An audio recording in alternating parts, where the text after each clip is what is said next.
सांधेदुखी होच नये म्हणून काही 3 टिप्स मला सांगा. जॉईंट फिटनेससाठी तुम्हाला व्यायामाशिवाय पर्याय नाही.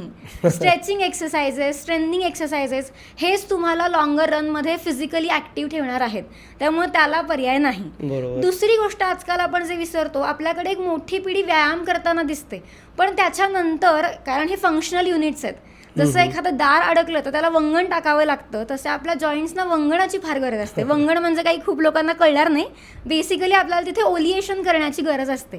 त्यामुळे आपल्याकडे आधी सांगितलं जायचं की व्यायाम केल्यानंतर सगळ्या शरीराला तेल लावलं पाहिजे.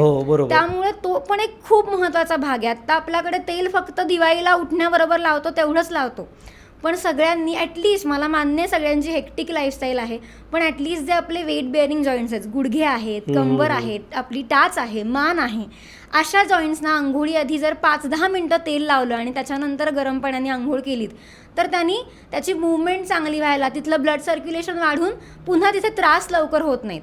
आणि तिसरी महत्त्वाची लुब्रिकंटचं काम करतं. Okay, exact. आणि तिसरी महत्त्वाची गोष्ट म्हणजे आजकाल आता पुन्हा तो ट्रेंड बदलतोय, पण प्रत्येकाने आहारात पण इंटरनली सुद्धा थोडंसं काय म्हणतो आपल्या ह्याच्यात स्नेह गेला पाहिजे.